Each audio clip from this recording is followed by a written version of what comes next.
أستاذ صالح بن خاع، المغرب أمام أسبانيا، يعني المغرب على أبواب مواجهة لو عبرتها ستدخل دور الثمانية وتكتب تاريخ جديد لكرة القدم المغربية.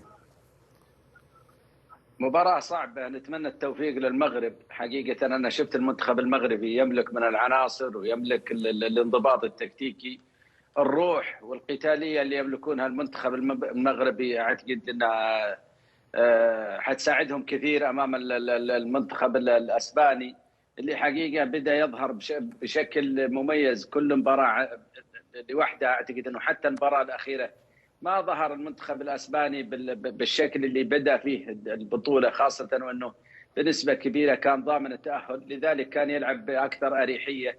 لكن كلنا أمنياتنا ودعواتنا إن شاء الله للمنتخب المغربي. إذا تسمح لي بس يا أبو بدر، أنت حطيت خبر تعاقد الاتحاد السعودي مع خبير الكرة المغربية اللي تعاقد معه. أنا حقيقة علامة استفهام في الموضوع هذا، إذا تسمح لي، اللي هو إذا ما في نقاش. ناصر لارفيت كان هو مدير التخطيط في الاتحاد المغربي. تفضل. إذا تسمح نحن نتناقش فيه لو جزئية بسيطة في الموضوع. فضل. هذا تفضل.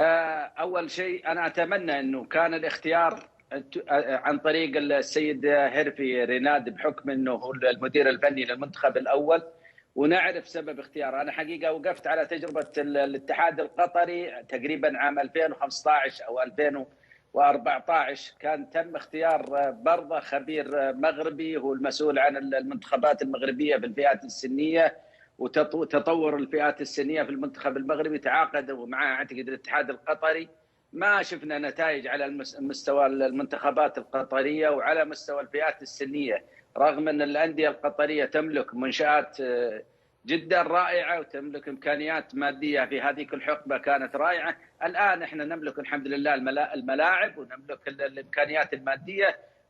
كنت أتمنى إن إذا كان في توجه أنه يكون في توجه أفضل وأحسن، مع احترامي للخبير المغربي، وهذا أنا أعتقد علامة استفهام. نتمنى أن يكون في توضيح، والبرامج اللي ممكن أنها توضع للعمل فيها ومناقشتها مع الرأي العام علشان نطلع عليها ويكون عندنا صورة واضحة من أين سنبدأ وفين ننتهي.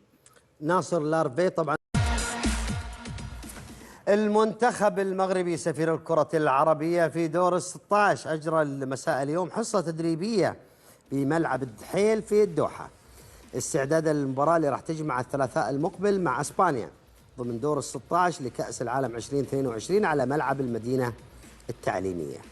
ركز وليد ركراكي مدرب المنتخب المغربي خلال الحصة التدريبية اليوم على الجانب التقني والتكتيكي، وشهدت الحصة التدريبية اليوم مشاركة جميع اللاعبين.